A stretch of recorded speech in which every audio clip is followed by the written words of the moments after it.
kalau kita pelajari tentang bagaimana sehatnya Nabi, sebagaimana kita ketahui bahwa Nabi kita alaihi salatu wasallam adalah manusia yang sangat-sangat sempurna fisiknya. Ya, manusia yang kalau mungkin saya boleh katakan perfect lah ya. Mungkin dalam keseharian beliau itu hampir-hampir nggak ada sakit. Dan generasi zaman dulu, ya generasi zaman dulu adalah generasi yang tidak seperti generasi zaman sekarang. Karena apa? Karena kalau kita lihat zaman sekarang banyak sekali masalah-masalah kesehatan yang sebenarnya boleh saya katakan kalau dikembalikan kepada Islam, maka banyak permasalahan-permasalahan kesehatan tadi bisa selesai. Kalau dikembalikan pada Islam. Jadi Islam sudah punya protokol yang sangat sempurna. Islam sudah memiliki petunjuk atau SOP yang sangat-sangat sempurna. Dan kau tinggal ikutin saja. Tinggal diikutin, tinggal dipraktekkan, dibiasakan, maka insya Allah kesehatan itu akan menjadi sebuah efek. Ya, sering saya sampaikan, kesehatan yang didapatkan oleh seorang yang beriman atau seorang mukmin adalah buah dari ketaatan dia pada Allah. Kesehatan seorang mukmin itu adalah buah dari ketaatan dia kepada Allah. Kalau dia taat, ya, dan menjaga ketaatan tadi, istiqomah dalam ketaatannya, maka pasti sehat. Itu pesan pentingnya sebenarnya. Kurang sehat apa kalau kita melaksanakan semua hal-hal yang sudah dijelaskan oleh Allah Azza wa Jalla dalam rukun iman, rukun Islam, ya. Maka sering saya sampaikan bahwa syariat dalam Islam itu semuanya menyehatkan. Semuanya menyehatkan, ya. Tapi kita tidak melakukannya untuk sehat. Kita melakukannya karena kewajiban dan ketaatan dan karena kebutuhan kita kepada Allah Subhanahu wa taala. Itu pesan pentingnya sebenarnya. Jadi semua syariat dalam Islam menyehatkan, ya. Tinggal sekarang Masya Allah tabarakallah kalau kita kembalikan lagi bahwasanya sejarah itu akan berulang. Yang boleh saya katakan peradaban besar Islam ini akan terulang kembali. Pertanyaannya, kita mau ngambil peran di mana? Kalau katakanlah mungkin ibarat kata sebuah bangunan yang ada batu batanya, ada semennya, ada pasirnya, katakanlah ada airnya. Nah, kita mau ngambil batu bata yang mana gitu kan? Kita mau ngambil peran pasir yang di mana? Kita mau ngambil peran air di mana? Maka saya katakan peluang-peluang besar itu sekarang ada di depan kita.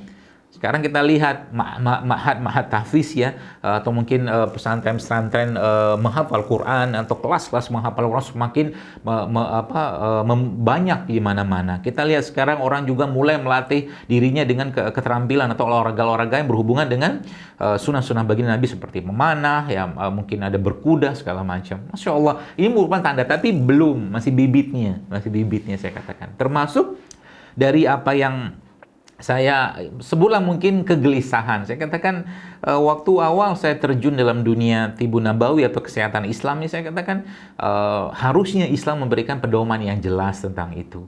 Ada teman-teman yang bekerja di rumah sakit, uruslah ya di sana dengan baik. Tapi ingat, pesan yang disampaikan adalah pesan yang harusnya membuat orang yang sakit ketika mereka sakit dan sembuh, mereka makin dekat dengan Allah, bukan cuma sekedar mengobati penyakitnya. Kalau dia datang dalam kondisi berpenyakit dan diobati dan diizin Allah dengan disembuhkan, dan dia kemudian dengan takdir Allah misalkan dia tidak sembuh dan akhirnya dia mati, maka antarkanlah kematian mereka dalam husnul khotimah. Maka dalam Islam bahkan ada konsep rumah sakitnya yang disebut dengan bimaristan. Bimaristan ini dalam dulu, sekarang subhanallah waktu saya baca tuh kagum yang luar biasa. Dan konsep-konsep itu ada ya dalam Islam, tinggal kita baca, dan buku-buku yang menceritakan tentang itu juga sudah sangat banyak, tinggal di-download saja. Nah, termasuk juga kalau kita bicara tentang kesehatan atau pola-pola makan Nabi yang sekarang boleh saya katakan sangat-sangat up to date, sangat-sangat up to date. Mulai dari proses pembersihan. Jadi kalau boleh, saya sempat bikin survei sederhana, Bapak Ibu sekalian yang saya hormati. Survei itu saya tanya kepada di sosmed saya, di Instagram khususnya, saya tanya kepada ibu-ibu yang saat itu, pertanyaan memang khusus buat mereka. Saya katakan, berapa dari Anda di sini atau banyakkah dari Anda di sini yang setelah menerapkan pola-pola kesehatan Islam yang mungkin bahasa saya itu JSR-an gitu kan, itu mereka akhirnya diberikan anugerah oleh Allah Subhanahu wa taala untuk bisa hamil. Dan itu ternyata waktu itu saya ingat, dalam postingan itu saya mencatat itu ternyata Masya Allah tabarakallah ada sekitar 5.800 komen. 5.800 komen. Dan sebagian besar komen tersebut, mungkin kalau saya nggak sempat hitung semua, tapi saya reka-reka mungkin kasaran sekitar mungkin 1.000 sampai 2.000, itu subhanallah mereka bisa hamil dengan menerapkan pola-pola kesehatan yang dijelaskan oleh baginda Nabi alaihi salatu wassalam, dan itu bisa kita praktekkan juga sekarang. Maka kalau boleh saya katakan, kalau ini kita kembalikan lagi Bapak-Ibu sekalian, kejayaan bagaimana pola-pola kesehatan ini, maka subhanallah para dokter, para mungkin perawat ya, dan orang-orang yang mengajarkan ilmu ini semuanya, maka insya Allah kita akan panen pahala. Karena tujuan dari kesehatan tadi, kalau ulama-ulama menyebutkan bahwa makan itu sebenarnya tidak lain tidak bukan adalah untuk menegakkan tulang sulbi kita untuk bisa beribadah kepada Allah. Itu sebabnya walau kita baca dalam surat Al-A'raf, Allah berfirman, "A'udzubillahi minasyaitonir rajim, wa kulu wasrobu wa la tusrifu." Makanlah kalian, tapi jangan berlebihan. Ibnu Katsir rahimahullah mengatakan dalam penjelasan beliau bahwa setengah dari ilmu kedokteran, kata beliau, ada pada ayat ini. Setengah dari ilmu kedokteran ada pada ayat ini. Wa kulu wasrobu wa la tusrifu. Makan, silakan makan, tapi jangan berlebihan. Mau makan ini silakan, tapi stop. Kata Nabi SAW apa? Sepertiga untuk makan, sepertiga untuk minum, sepertiga untuk darah. Dan di dunia medis pun kita tahu, Bapak-Ibu sekalian, di dunia medis kita tahu bahwa ada satu proses yang dikenal sebagai autofagi. Autofagi itu bagaimana sel-sel dalam tubuh kita itu bisa memakan sel-sel yang lain, yang rusak, yang berpotensi menjadi sel-sel yang buruk. Dan itu hanya bisa didapatkan atau dikerjakan oleh tubuh kalau tubuh dikondisikan dalam keadaan lapar. Itu subhanallah. Masya Allah, saya bilang dalam Islam, berarti hal-hal yang sebenarnya berupa protokol detoksifikasi, Islam sudah mengajarkan dengan sangat jelas. Maka kalau kita bicara di ujung nanti makanan, maka kita akan bahas makanan, tapi sebelumnya benerin dulu badannya.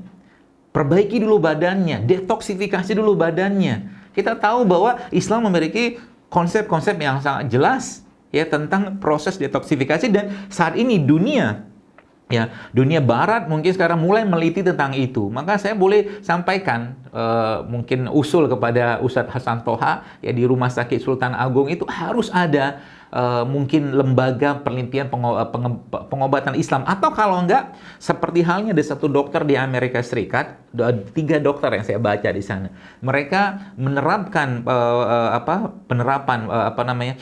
pengobatan penyakit kronik degeneratif dengan menggunakan satu terapi yang ada dalam Islam, yaitu fasting, yaitu puasa. Dan subhanallah, buku itu saya baca, ini, Masya Allah, ini semua ada dalam Islam.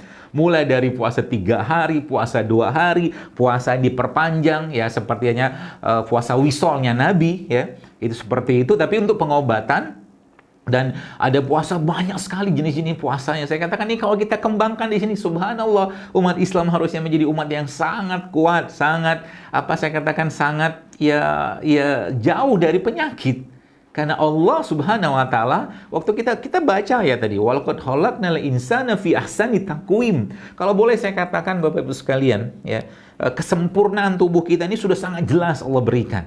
Mulai dari ketika kita diciptakan dalam perut ibu kita dengan kuasa Allah sehingga bisa menjadi manusia seperti sekarang, semua sudah sangat-sangat sempurna. Bahkan kalau kita membicarakan tentang konsep bagaimana pernah saya jelaskan dalam kajian saya juga tentang adanya makhluk-makhluk yang lain dalam tubuh kita, atau mungkin dalam surat Al-An'am ayat 38 Allah jelaskan situ tentang umat-umat ya. Jadi binatang melata dan umat-umat itu subhanallah, saya katakan ini luar biasa. Kalau kita betul-betul mentadaburi ayat tadi, maka sebenarnya saya katakan kalau dikembali kepada konsep Islam tadi, maka kita punya protokol yang sangat jelas. Ya, protokol pertamanya adalah protokol detoksifikasi. Protokol detoksifikasi itu protokol apa sih? Protokol puasa sebenarnya. Ya, kita punya 30 hari Ramadan, kita punya 6 hari Syawal, kita punya Senin Kamis, kita punya Ayamul Bid, kita punya puasa sunnah. Kemudian kita punya juga puasa Daud. Subhanallah, ada 6 atau 7 jenis puasa yang itulah proses pembersihan yang paling baik. Hingga kalau Anda baca dalam Al-Quran, kita bacakan ayat dalam Al-Quran yang Allah sering kita baca waktu Ramadan dengan auzubillahi minasyaitonir rajim, ya ayyuhallazina amanu kutiba alaikumusiyam kama kutiba alal ladzina min qablikum, kata Allah. Allah menjelaskan bahwa kami syariatkan puasa ya sebagaimana orang-orang terdahulu. Nabi dan Rasul ketika mereka membawa syariat, ya, maka Nabi Rasul baru itu akan menghapuskan syariat Nabi Rasul sebelumnya. Tapi subhanallah, syariat puasa tidak Allah gantikan. Maka sebenarnya kalau kita lihat zaman sekarang, dunia ya pengetahuan atau ilmuwan-ilmuwan meliti tentang puasa, maka subhanallah, wa ma yantiqu anil hawa in huwa illa wahyu yuha, kata Rasulullah. Kata Allah, dan Muhammad SAW itu tidak bicara berdasarkan hawa nafsunya, tapi dia bicara atas dasar atau wahyu yang Allah berikan kepadanya. Maka tinggal ikutin saja. Fattabi'uni yuhibbukumullah wa yaghfir lakum dzunubakum, kata Allah. Kalau kau cinta Allah, ikutin aku. Tinggal contoh Nabi SAW. Apa yang kita bisa contoh? Contoh.